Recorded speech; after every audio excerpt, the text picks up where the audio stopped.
Class 12 पास करने के बाद में पीसीएम या पीसीबी कोई भी टाइप का स्टूडेंट हो, वो आके बस यही सोचता है कि करियर में आगे क्या करना है, और करियर में जनरली वो चीज़ करनी चाहिए जो आज के टाइम पर डिमांड में है। लेकिन फिर भी एक स्टीरियोटाइप बना हुआ है पेरेंट्स के दिमाग में भी और बच्चे के दिमाग में भी कि अगर मैंने पीसीएम लिया है तो मैं इंजीनियरिंग करूँगा, और अगर मैंने पीसीबी लिया है तो मैं डॉक्टर बनूंगा। इसके अलावा तो कोई ऑप्शंस होते ही नहीं है हमारे पास में, या तो बीएससी कर लेंगे, इसके अलावा तो कोई ऑप्शंस नहीं है। लेकिन आप बहुत गलत है इस चीज़ के अंदर। मैं आपको बताऊंगी आज ऐसे ऐसे करियर ऑप्शन जो शायद आपने सुने भी होंगे और नहीं भी सुने होंगे, लेकिन ये करियर ऑप्शंस भी काफ़ी हाईली डिमांड में है इस टाइम पर, और आपको ये ज़रूर एक बार थॉट देना चाहिए इन करियर ऑप्शंस के लिए। चलिए बात करते हैं सारे करियर ऑप्शंस के लिए। मेरा नाम है Ekta Soni. Very very warm welcome to this YouTube channel subscribe जरूर करिएगा। Let's get started. इस वीडियो को देखने वाले दो टाइप के स्टूडेंट्स मैं कंसिडर कर रही हूँ। पहले तो वो जो नॉन मेडिकल बैकग्राउंड में जाना चाहते हैं, और दूसरे वो जो मेडिकल बैकग्राउंड में जाना चाहते हैं। नॉन मेडिकल वाले स्टूडेंट्स के दिमाग में सिर्फ इतना आता है कि हमारे पास या तो पीसीएम है तो हम इंजीनियरिंग कर लेंगे। इंजीनियरिंग तो एक ऐसा ऑप्शन है जो हर एक परिवार में पेरेंट का सपना होता है कि हमारा बच्चा आईआईटी चला जाए, बस उसके आगे तो हमें कुछ चाहिए नहीं, बस हमारा बच्चा सेटल हो चुका है। लेकिन ऐसा होता नहीं है, उसकी कहानी अलग है। लेकिन हाँ, इंजीनियरिंग एक ऑप्शन होता है पीसीएम वाले स्टूडेंट्स के लिए, और पीसीबी वाले स्टूडेंट्स के लिए एक ऑप्शन माना जाता है कि तुम डॉक्टर बन जाओ, नीट क्लियर कर लो, एमबीबीएस कर लो। इसके अलावा भी कोई ऑप्शन होते हैं उसके बारे में कोई सोचता नहीं है, एक सैड रियलिटी है। लेकिन हाँ, आज मैं बताऊंगी तुम्हें कि medical and non medical background वाले स्टूडेंट्स के लिए और क्या करियर ऑप्शन है। सबसे पहले मैं बात करूँ बीएससी के लिए। बीएससी को एक नॉर्मल सा कोर्स माना जाता है, लेकिन ट्रस्ट मी गाइज, ये बहुत ही इंपॉर्टेंट और बहुत ही प्यारा सा कोर्स है, जिसको आप सीयूईटी के थ्रू अगर आप लेते हो बीएससी में एडमिशन, आप अच्छी अच्छी यूनिवर्सिटीज़ के अंदर एडमिशन ले सकते हो। लाइक डीयू हो गया, जेएनयू हो गया, एएमयू हो गया, बीएचयू हो गया। इतनी बड़ी बड़ी यूनिवर्सिटीज़ के थ्रू अगर आप बीएससी कर लेते हो तो आपके पास में करियर ऑप्शंस इतने ज़्यादा खुल जाते हैं जिसका आपको पता भी नहीं है। बीएससी दो तरीके की होती है, एक नॉर्मल बीएससी होता है, एक ऑनर्स बीएससी होता है। जैसे मैं अपनी बात करूं, मैंने नॉर्मल बीएससी किया हुआ है, जिसमें मेरे पास सब्जेक्ट्स थे केमिस्ट्री, बॉटनी एंड जूलॉजी, क्योंकि मैं बायोलॉजी बैकग्राउंड से हूं, तो मेरे पास ये 3 सब्जेक्ट्स थे।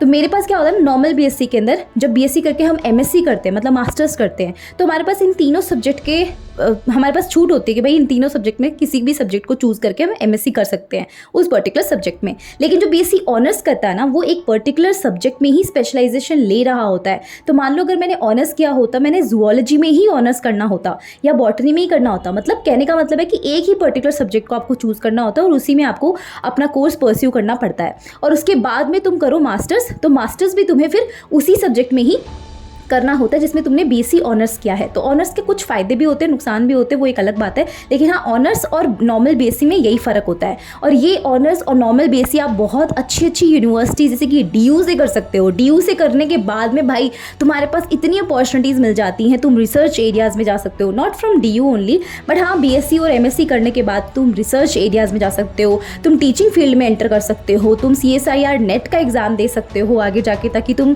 लेक्चरर बन सको, प्रोफेसर बन सको।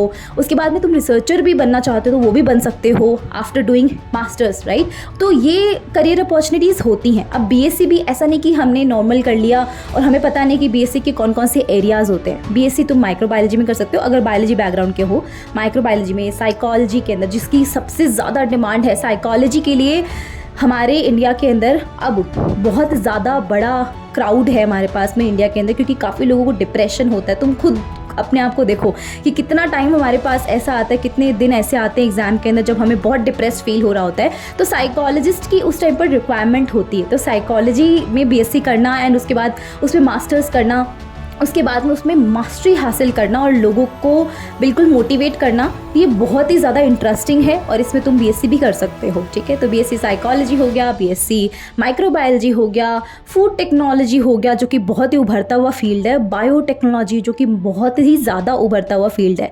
बायोटेक्नोलॉजी से आजकल क्या कुछ नहीं हो रहा, सोचो ना। बायोटेक्नोलॉजी से तुमने वैक्सीन्स बना दी, आगे आने वाले टाइम के अंदर जो है कैंसर का पूरा ट्रीटमेंट बायोटेक्नोलॉजी की हेल्प से हो रहा है। तो ये काफ़ी ज़्यादा उभरता हुआ फील्ड है जहाँ पर तुम अपना बीएससी कर सकते हो। उसके बाद में तुम अगर और फर्दर डिटेल में इसको पढ़ना चाहो तो तुम मास्टर्स कर सकते हो, मास्टर्स नहीं तो पीएचडी भी कर सकते हो। पीएचडी करके तुम एकेडमिक्स में जा सकते हो। एकेडमिक्स मतलब तुम प्रोफेसर भी बन सकते हो, पढ़ा भी सकते हो। तो ये सारे करियर ऑप्शंस होते हैं। अगर मैं बायोलॉजी की बात करूँ, मैथ्स वाले स्टूडेंट्स के लिए बात करूँ, तो तुम फिजिक्स, केमिस्ट्री एंड मैथ्स के अंदर बीएससी कर सकते हो। उसके अलावा भी काफ़ी सारे तुम्हारे पास ऑप्शन खुल जाते हैं। बीएससी के बाद में तुम एमएससी कर सकते हो। और वही सारी चीज़ कि तुम भी एक प्रोफेसर बन सकते हो if you want to be professor. अगर तुम नॉर्मल टीचर बनना चाहते हो तो तुम बीएड कर सकते हो यार, बीएससी करने के बाद तुम बीएड कर सकते हो। तो ये काफ़ी सारे करियर ऑप्शंस है बीएससी के अंदर भी जिसको कोई एक्सप्लोर नहीं करता है, लेकिन it is very good option. तो पहला हो गया बीएससी। नंबर 2 की बात करें जो डेटा साइंस है। डेटा साइंस एक हाईली डिमांड पे करियर ऑप्शन अभी के टाइम पर है।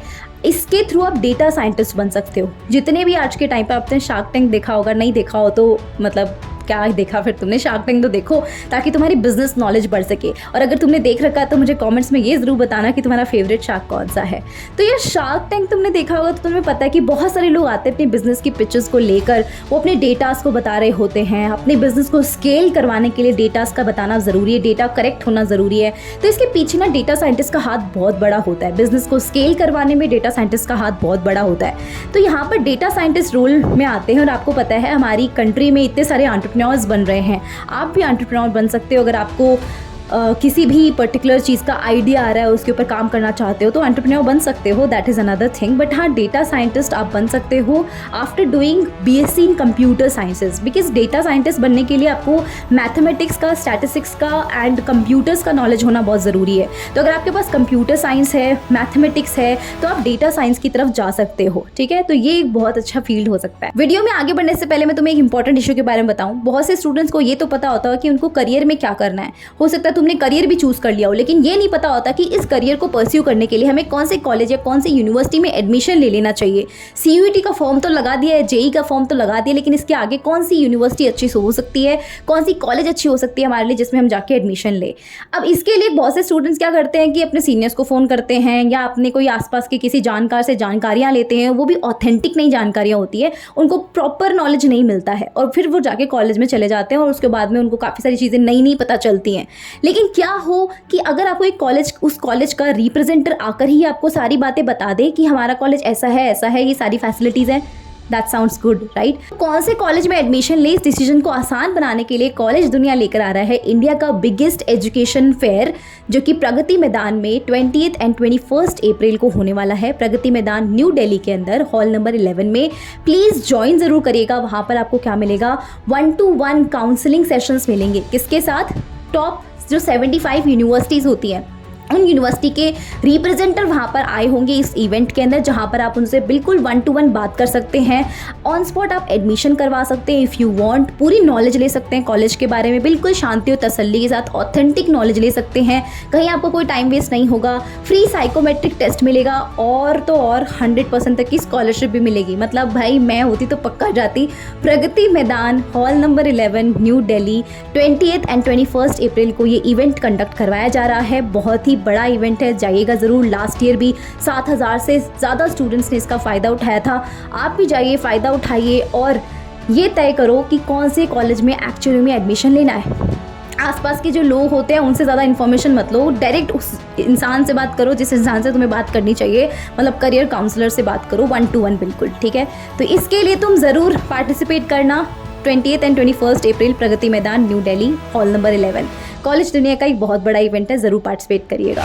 नंबर 3 आता है बीबीए और उसके बाद एमबीए। बीबीए करने के बाद जब तुम एमबीए करते हो तो ये चीज़ तुम्हें बिजनेस के अंदर बिजनेस नॉलेज काफ़ी देकर जाती है और तुम बहुत सारी इंडस्ट्रीज़ में जाकर अपना कंट्रीब्यूशन दे सकते हो।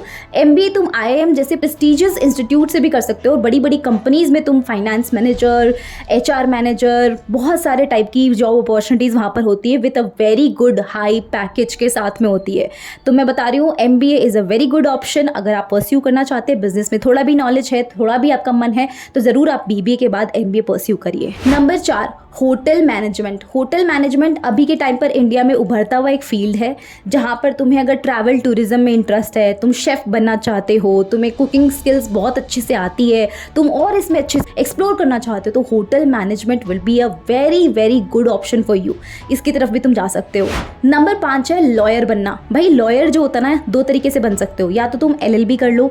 एलएलबी तुम 12th के जस्ट बाद नहीं कर पाते हो, क्योंकि एलएलबी करने के लिए तुम्हारे पास में एक डिग्री होना ज़रूरी है। मतलब तुम्हारे पास एक अंडर ग्रेजुएट डिग्री होनी चाहिए, उसके बाद ही तुम एलएलबी कर सकते हो। लेकिन आजकल ऐसी बहुत सी यूनिवर्सिटीज़ है जो तुम्हें एक इंटीग्रेटेड कोर्स दे रही होती हैं। बीएससी के साथ में एलएलबी कर सकते हो, बीए के साथ में एलएलबी कर सकते हो, बीबीए के साथ में एलएलबी कर सकते हो। मतलब इंटीग्रेटेड कोर्स कर सकते हो, जहाँ पर तुम एलएलबी जैसे ही कर लोगे उसके बाद में तुम लॉयर भी बन सकते हो। तो ये भी एक बहुत अच्छा ऑप्शन हो सकता है। लेकिन अगर मान लो तुम्हें इंटीग्रेटेड कोर्स नहीं करना है तो तुम क्लैट के लिए तैयारी कर सकते हो। उसके थ्रू तुम एक लॉयर बन सकते हो और बड़ी बड़ी यूनिवर्सिटी जैसे कि आईआईटीज़ होती होती है ना मैथमेटिक्स वाले स्टूडेंट्स के लिए, इंजीनियरिंग वाले स्टूडेंट्स के लिए, वैसे ही लॉ वाले स्टूडेंट्स के लिए एक बहुत ही प्रेस्टिजियस यूनिवर्सिटी है NLU। इनके अंदर एडमिशन के लिए लोग क्लैट का एग्जाम दे रहे होते हैं, उसको क्रैक करते हैं और उसके बाद NLU से अपना लॉ परस्यू कर रहे होते हैं। नंबर 6 पे है मास कम्युनिकेशन। ये भी एक बहुत उभरता हुआ फील्ड है जिसमें होता है कि अगर आपको मीडिया में इंटरेस्ट है, जर्नलिज्म में इंटरेस्ट है, रेडियो जॉकी में इंटरेस्ट है कि आपकी वॉइस बहुत अच्छी है, आपको रेडियो जॉकी में जाना है, तो आप कम्युनिकेशन वाला, मास कम्युनिकेशन वाला कोर्स कर सकते हैं with a very good universities. बहुत अलग अलग यूनिवर्सिटीज़ है जो तुम्हें कोर्स करवाती हैं। नंबर 7 है फैशन डिज़ाइनिंग। फैशन डिज़ाइनिंग भी एक उभरता हुआ फील्ड है। फैशन डिज़ाइनिंग का मतलब ये नहीं होता कि तुम कपड़े सील लो बैठ के, है ना, दर्जी वाली मशीन ले आओ, दर्जी बन जाओ, वो नहीं होता। फैशन डिज़ाइनिंग की भी बहुत ज़्यादा हाई डिमांड होती है। निफ्ट जैसे बड़े बड़े इंस्टीट्यूट्स तुम्हें फैशन डिज़ाइनिंग का कोर्स करवा रहे होते हैं। निफ्ट के लिए अपना एक खुद का एंट्रेंस एग्जाम होता है जो तुम दे सकते हो for fashion design. Number 8 NDA कर सकते हो तुम क्लास 12 के बाद में। आर्मी में जाना चाहो, नेवी में जाना चाहो, एयरफोर्स में जाना चाहो तो NDA का एग्जाम भी तुम दे सकते हो। This is a very good option जहाँ पर तुम्हें आके काफ़ी ज़्यादा जॉब अपॉर्चुनिटीज़ भी मिलती हैं। नंबर 9 है इवेंट मैनेजमेंट। यार इवेंट मैनेजमेंट को इतना हल्के में ले रखा है लोगों। इवेंट मैनेजमेंट एक कोर्स होता है लेकिन इसके बारे में किसी को कुछ इतना ज़्यादा अवेयरनेस नहीं है, लोगों के बीच में अवेयरनेस नहीं है, पेरेंट्स सोचते तक नहीं है इसके बारे में।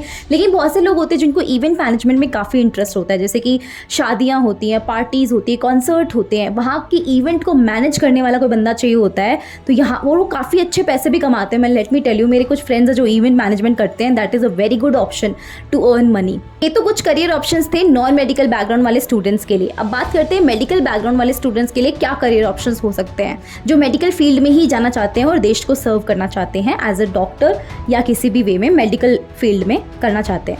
मेडिकल फील्ड में जाने के बाद सबसे पहला ऑप्शन हर बच्चे के पास होता है कि तुम नीट क्रैक कर लो और तुम्हारा लाइफ सेट है, नीट क्रैक करके डॉक्टर बन जाओ। तो नीट क्रैक करने के बाद में तुम MBBS कर सकते हो। तो 12th के बाद में तुम ड्रॉप लेकर नीट की तैयारी कर सकते हो, या तुम में से काफ़ी सारे बच्चे 12th के साथ में भी प्रिपेयर कर रहे होंगे। इस चैनल से भी तुम नीट की प्रिपरेशन कर सकते हो। बायो पढ़ाती हूँ मैं इस चैनल के ऊपर, तो चैनल को सब्सक्राइब करके जरूर रखना for more such videos. NEET से रिलेटेड वीडियोज़ भी आएंगी और करियर ऑप्शन से रिलेटेड वीडियोज़ भी यहाँ पर आती रहती हैं।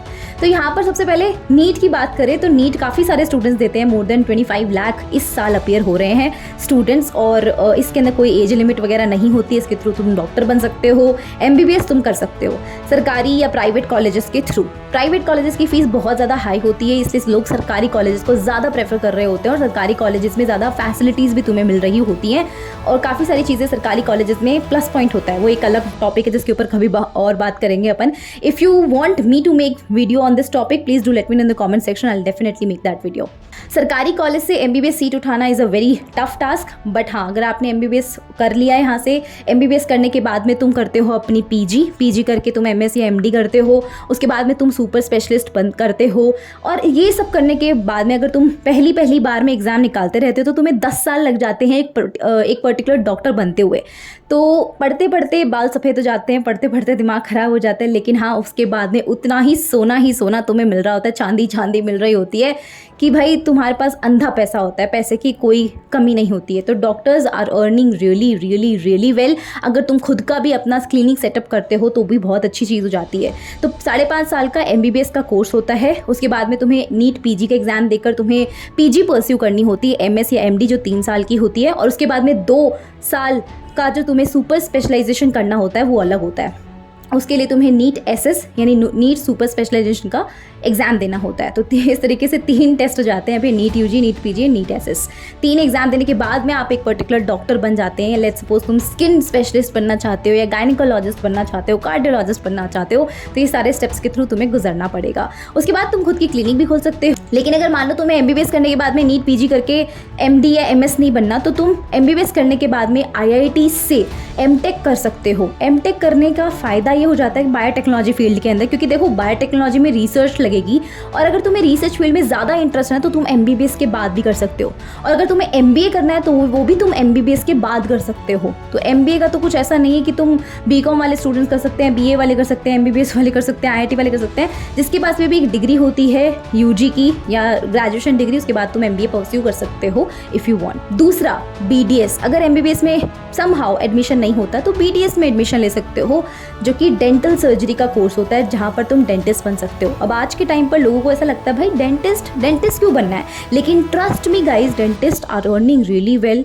अगर तुम सच में इतने ज़्यादा स्किल्ड हो। मैंने कल ही परसों में इंस्टाग्राम थोड़ा स्क्रॉल कर रही थी, वहाँ पर मैंने देखा एक डेंटिस्ट जो कि बड़े बड़े सेलिब्रिटीज़ के दांत ठीक कर रही थी, क्योंकि देखो दांतों की प्रॉब्लम सबको है, दांतों से लोग सुंदर भी दिखते हैं, उनकी स्माइल भी बहुत अच्छी आती है, तो उसके लिए लोग कितना अंधा पैसा लगाने के लिए रेडी बैठे हैं। तो इसके लिए एक स्किल्ड डेंटिस्ट की बहुत ज़रूरत होती है। अगर तुम स्किल्स, अगेन बोल रही हूँ, अगर स्किल्स मजबूत होती हैं तो किसी भी फील्ड में कुछ भी फोड़ सकते हो। इसलिए डेंटिस्ट भी आज के टाइम पर हाई पेइंग करियर ऑप्शन हो सकता है। Number 3 Ayurveda, BAMS। पहले इंडिया के अंदर इतना BAMS का या आयुर्वेदा पे लोग ट्रस्ट नहीं करते थे, आज के टाइम पर भी ज़्यादा लोग नहीं करते हैं, लेकिन फिर भी बहुत से लोग हैं जो आयुर्वेदा की तरफ शिफ्ट हो रहे हैं। बहुत सारे सेलिब्रिटीज़ हैं जो इस चीज़ को बोलते हैं कि भाई आयुर्वेदा ये है, आयुर्वेदा वो है, तो आयुर्वेदा की तरफ लोग हो रहे हैं शिफ्ट। लेकिन फॉरेन कंट्रीज़ में आयुर्वेदा का बहुत प्रचलन है, मैं बता रही हूँ। तो आयुर्वेदा इज़ समथिंग जो तुम परस्यू कर सकते हो अगर तुम्हें MBBS सीट नहीं मिलती। और इन सब कोर्सेज में ना एडमिशन नीट के थ्रू ही मिलता है, तो एक ही एग्जाम है, एक एग्जाम के थ्रू मल्टीपल कोर्सेज में तुम्हें एडमिशन मिल सकता है। उसके बाद है होम्योपैथी।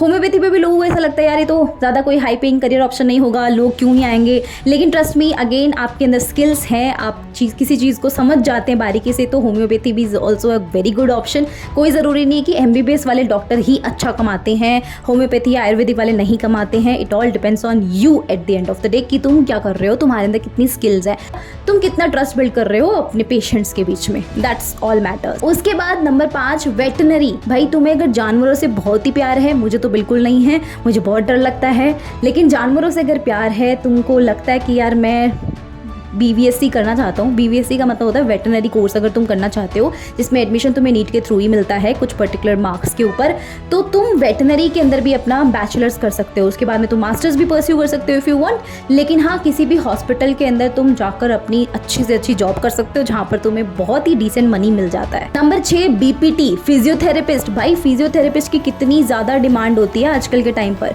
फिजियोथेरेपिस्ट तो हर जगह डिमांड में ही रहते हैं, हाई पेइंग भी होते हैं, अगर स्किल्स हैं तो हाई पेइंग ज़रूर होंगे। वो अपना क्लिनिक भी खोल लेते हैं, वहाँ पर ये फिजियोथेरेपी करवाते हैं, तो that is also very good option. उसके बाद आता है BSc नर्सिंग। नर्सिंग की तरफ काफ़ी सारे स्टूडेंट्स, जनरली लड़कियाँ जाती हैं नर्सिंग के अंदर, काफ़ी सारी लड़कियों को रहता है कि हम नर्सिंग कर लें, लड़कों में भी होता है लेकिन लड़कियां ज़्यादा इसकी तरफ फील्ड की तरफ जाती हैं। तो BSc नर्सिंग तुम कर सकते हो, वो भी एम्स से भी कर सकते हो। तो पहले इसके लिए अलग से एग्जाम होता था एम्स का, BSc नर्सिंग का एग्जाम, लेकिन अभी के टाइम पर तुम नीट के थ्रू एडमिशन इसमें ले सकते हो। तो BSc nursing is also very good option, जिसमें आगे जाके तुम रिसर्च भी कर सकते हो इफ़ यू वांट। ये तो बात रही medical and non medical background वाले स्टूडेंट्स के लिए, जिसकी मैंने सारे तो मैं कोर्सेज नहीं बता पाऊंगी यहाँ पर क्योंकि ये वीडियो ऑलरेडी बहुत लॉन्ग हो गई है, लेकिन फिर भी बहुत से ऐसे कोर्सेज हैं जिनको मैंने मेंशन किया है। अगर तुम एक बार भी थॉट दो, अपनी इंटरेस्ट को देखो ना, मैं मतलब हमेशा तुम्हें कहूँगी कि कोई भी करियर तुम्हें चूज़ करना हो, कभी भी किसी को देखकर चूज़ मत करना कि मेरे को ये करियर चूज़ करना है क्योंकि उसने इस करियर में, इस फील्ड में सफलता हासिल की है। हो सकता है तुम्हारे घर में डॉक्टर्स और इंजीनियर्स बैठे होंगे जिन्होंने IIT से, एम्स से अपना काम कर रहे होंगे, लेकिन इसका मतलब ये नहीं है कि तुम भी उसी चीज़ के लिए बने हो सकता है तुम उनसे भी बेटर पोजीशन के लिए बने हो। तो पहले खुद को पहचानो, खुद देखो कि तुम्हारे अंदर क्या स्किल्स है और तुम किस चीज़ पे काम करना चाहते हो। इसके अलावा अगर मान लो भाई कुछ ऐसे लोग होते हैं जो जिनके घर की परिस्थितियाँ थोड़ी ख़राब होती हैं, वो 12वीं के बाद ही जॉब करना चाहते हैं। तो जॉब करने के लिए 12वीं के बाद में देखो टाइम नहीं होता काफ़ी सारे स्टूडेंट्स को भी, कॉलेज में जाएँ और टाइम निकालें, उसके बाद तुम जॉब वॉब करो। तो बहुत से ऐसे स्टूडेंट्स होते हैं जो गवर्नमेंट एग्जाम्स की प्रिपरेशन करके सीधे एग्जाम दे देते हैं और उसके बाद में नौकरी करने लगते हैं। काफ़ी लोग 12th के बाद में SSC की, रेलवेज की, टिकट कलेक्टर, स्टेशन मास्टर की, डिफेंस सर्विसेज के अंदर काफ़ी सारे ऐसे छोटे छोटे गवर्नमेंट एग्जाम्स होते हैं जहाँ पर लोग अपीयर होते हैं और क्रैक करके अपनी जॉब को उठा लेते हैं। मैं कभी भी आपको ये नहीं बोलूँगी क्लास 12 के जस्ट बाद में आप इन कंपटीशन एग्जाम को दो और तुरंत अपनी जॉब उठा लो, लेकिन ऐसे बहुत से स्टूडेंट्स होते हैं जिनकी मजबूरी होती है, तो they can really pursue this. ये बहुत अच्छा ऑप्शन उनके लिए हो सकता है।